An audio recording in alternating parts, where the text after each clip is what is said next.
একজন নেতার মৃত্যুতে সেই দেশের 30% মানুষ শোকবিহল হতে পারেন এবং তার জানাজার শরিক হবার জন্যে দেশের দূর দূর থেকে কাতারে কাতারে মানুষ নদীর স্রোতের মতো রাজধানী শহরে জড়ো হতে পৃথিবী এর আগে কোনোদিন দেখেনি। আয়াতুল্লাহ আলী খামেনেই কি এমন জাদু করলেন যে তার জন্যে ইরানবাসী তো কাঁদছেই, ইরান সহ মধ্যপ্রাচ্যের প্রত্যেকটি মুসলিম দেশের অধিকাংশ মানুষ দু হাত তুলে কাঁদছে। শুধুই কি তিনি সর্বোচ্চ ধর্মীয় নেতা? ইরান আজ বিজয়ী হয়েছে, তাই বিজয়ী রাষ্ট্রের প্রতি মানুষের সহজাত দুর্বলতা, নাকি আয়াতুল্লাহ আলী খামেনের জীবনের পাহাড় প্রমাণ আদর্শ, আত্মত্যাগ, আত্মবলিদান এবং দেশের মানুষের প্রতি সীমাহীন ভালোবাসা?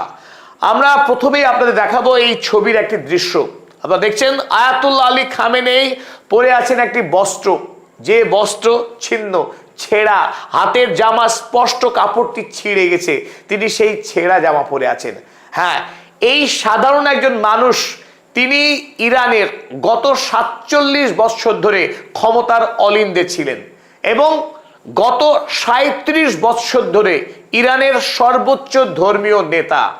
অথচ এই মানুষটি যখন চলাফেরা করতেন, দেখুন সাধারণের সঙ্গে পথ হাঁটছেন, তার গোটা জুতোতে কাদা, বস্ত্রে কাদা, একেবারে নিপাট সাধারণ কম দামি সস্তা জামা কাপড় পরতেন একদিকে, সাধারণ অনাড়ম্বরপূর্ণ জীবন।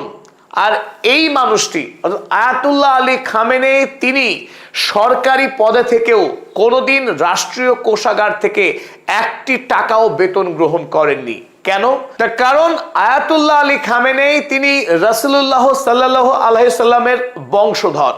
তিনি রাষ্ট্রীয় কোষাগার থেকে কোনো টাকা গ্রহণ করতে পারেন না দেশ সেবা করবার জন্য, মানুষ সেবা করার জন্য। সুতরাং তিনি সারা জীবন রাষ্ট্রীয় সেবায় নিজের জীবনকে উৎসর্গ করার পরেও দেশের কাছ থেকে 1টি পয়সাও গ্রহণ করেননি।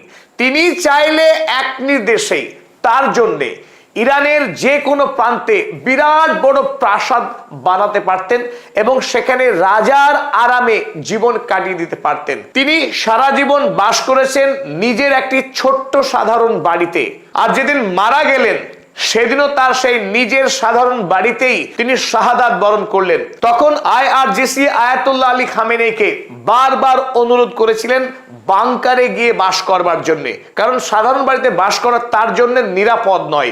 আমেরিকা বা ইসরায়েলি সৈন্যবাহিনী যে কোনো সময় এসে সেই বাড়ির উপরে বোমা বর্ষণ করতে পারে, তার মৃত্যু হতে পারে। তখনই আয়াতুল্লাহ আলী খামেনি জানিয়েছিলেন, তোমরা কি সকল ইরানবাসীকে বাংকারে থাকার ব্যবস্থা করতে পারবে? যদি না পারো, আমিও তাদেরই মতো সাধারণ বাড়িতেই থাকবো। ভাবুন তো, আজকের পৃথিবীতে আছে এমন কোন নেতা যে নিজের জীবনকে সাধারণ মানুষের জীবনের সঙ্গে সমান দামি বলে মনে করতে পারেন? এই অনন্য কাজটাই করেছিলেন আয়াতুল্লাহ আলী খামেনি, যার জন্য আজ দেশের 9 কোটি মানুষ হাই হাই করছে তার জন্যে। 3 কোটিরও অধিক মানুষ দেশের বিভিন্ন প্রান্ত থেকে আজ তাকে, তার কফিনকে শেষ একবার দেখার জন্যে হাজির হয়েছেন এবং তারা প্রত্যেকে আজ আমেরিকার বিরুদ্ধে স্লোগান দিচ্ছেন। আরো জানলে অবাক হবেন, এই আয়াতুল্লাহ আলী খামেনের নিজস্ব কোনো ব্যাংক অ্যাকাউন্ট ছিল না। এতদিন তিনি দেশে থাকলেন, এত বড় পদ সামলালেন, অথচ নিজের নামে ব্যাংকে একটি খাতা পর্যন্ত খুললেন না। তার মানে তিনি ব্যক্তিগত জীবনে বৈভব, বিলাসিতা, ধন দৌলত, অর্থকে অনায়াসে ত্যাগ করেছেন, তুচ্ছ জ্ঞান করেছেন। কেবল তিনি আখিরা অর্থাৎ পরকালের জীবনকে সামনে রেখেই তিনি সৎ এবং সত্য পথে জীবন অতিবাহিত করেছেন। আর যে গল্প আপনাদের করছিলাম পোশাক পরার, দেখুন কি সাধারণ একটা পোশাক তিনি পরে আছেন, অথচ তার বাড়িতে যারা পরিবারের সদস্য, এমনকি যারা সহায়কের কাজ করেন তার পরিবারে, তারাও প্রত্যেকেই অনুরোধ করতেন তিনি যেন দামি পোশাক পরেন, সুন্দর পোশাক পরেন। আর যখনই তার জন্য কাপড় কিনতে যাওয়া হতো বাজারে, তিনি ওই একটাই শর্ত আরোপ করতেন যে বাড়ির বাকি সদস্যদের যে দামে কাপড় কেনা হবে তার থেকে তার পোশাক যেন অবশ্যই কম দামের কেনা হয়। এমনকি বাড়িতে যারা কাজের মানুষ, তাদের জন্য যে জামা কাপড় কেনা হবে তার যা মূল্য হবে তার থেকে অবশ্যই আয়াতুল্লাহ আলী খামেনের জামা কাপড়ের দাম যেন কম হয়। এতে বাড়ির সকল লোক বিস্মিত হতেন। যখন অনুরোধ করা হতো যে কেন আপনি দামি কাপড় পরবেন না, তিনি এই কথাই বলতেন যে তোমরা যারা যুবক তোমরা উজ্জ্বল জামা কাপড় পরো, কারণ তোমাদের আকাঙ্ক্ষা আছে। আমি তো বৃদ্ধ, আমার কোনো আকাঙ্ক্ষা থাকতে নেই, আর থাকলে পরে পরকালে গিয়ে আমাকে জবাবদিহি করতে হবে।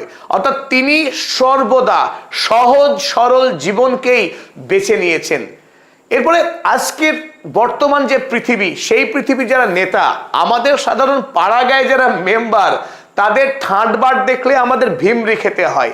সেই পৃথিবীতে থেকেও আয়াতুল্লাহ আলী খামেনেই নিজের জন্য কোনো গাড়ি ব্যবহার করেননি। তার নিজস্ব কোনো বিলাসবহুল গাড়ি ছিল না।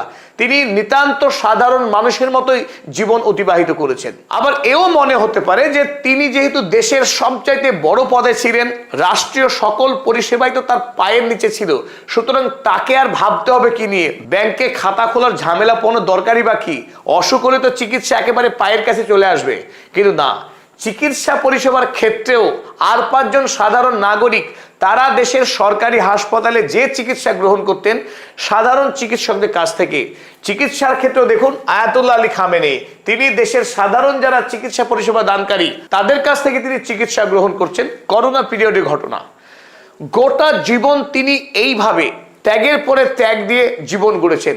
স্বাভাবিকভাবে যারা আয়াতুল্লাহ আলী খামেনেইকে কাছ থেকে দেখার সুযোগ পেয়েছেন তারা আজ শুধু কাঁদছেন। যে মানুষটি জীবনে অনেকখানি উপভোগ করবার সুযোগ পেয়েছিলেন, সেই মানুষটি শুধুমাত্র ত্যাগের মধ্য দিয়েই বাঁচলেন, এবং সেই মৃত্যুও ছিল ত্যাগের সব থেকে বড় জ্বলন্ত উদাহরণ। ইরানবাসীকে তিনি এত ভালোবেসেছেন যে হাসি মুখে তিনি মৃত্যুবরণ করেছেন, এবং আগামী দিনে ইরান জাতি যাতে মাথা উঁচু করে বাঁচতে পারে তার সকল ব্যবস্থা তিনি গড়ে দিয়ে গেছেন। ইরানের আজকের যে মিসাইলের শক্তি, বিজ্ঞানের শক্তি, ইরানের অর্থনীতিকে গত 37 বছর ধরে আমেরিকা এবং ইউরোপের যে রাক্ষসী যে বাহিনী তাদের কাছ থেকে তিনি আগলে রেখেছিলেন সযত্নে, যার ফসল আজ ইরানে ফলছে। তার সবটারই কৃতিত্ব, সবটারই কারিগর একটা মানুষের কাছেই যায়, তিনি আর কেউ নন, তিনি ইরানের সাবেক সর্বোচ্চ ধর্মীয় নেতা ইমাম আয়াতুল্লাহ আলী খামেনেই। আর তাই আজ ইরানের যারা প্রথম সারির নেতা দেখছেন, মোহাম্মদ গালিবাফ পার্লামেন্টের স্পিকার, তিনি কিভাবে কাঁদছেন, কিভাবে ভারাক্রান্ত লাগছে সৈয়দ আব্বাস আরাগচিকে। যখন বিদায় নিলেন আয়াতুল্লাহ আলী খামেনেই, তখন গোটা ইরানের যারা নেতৃত্ব, সে আইআরজিসির কমান্ডারই হোক, পার্লামেন্টের মেম্বার, স্পিকার, সিকিউরিটি কাউন্সিল, প্রত্যেকে কাঁদছেন এই মানুষটার সততার জন্যে, এই মানুষটার ত্যাগের জন্যে। একজন মানুষ কিভাবে এত মহান হতে পারেন তার জাজ্জল্য প্রমাণ আয়াতুল্লাহ আলী খামেনেই। একজন নেতাকে দেখে যদি অন্য কোনো নেতার ঈর্ষা না হয় তবেই তো নেতৃত্ব। আর নেতার কথা ছেড়ে দিলাম, সাধারণ মানুষ, একজন ক্যামেরাম্যান যিনি আজকের এই 4 জুলাই তেহরানের গ্র্যান্ড মুসল্লা মসজিদের তিনি ক্যামেরায় ছবি ধারণ করছেন, দেখুন তার অবস্থা।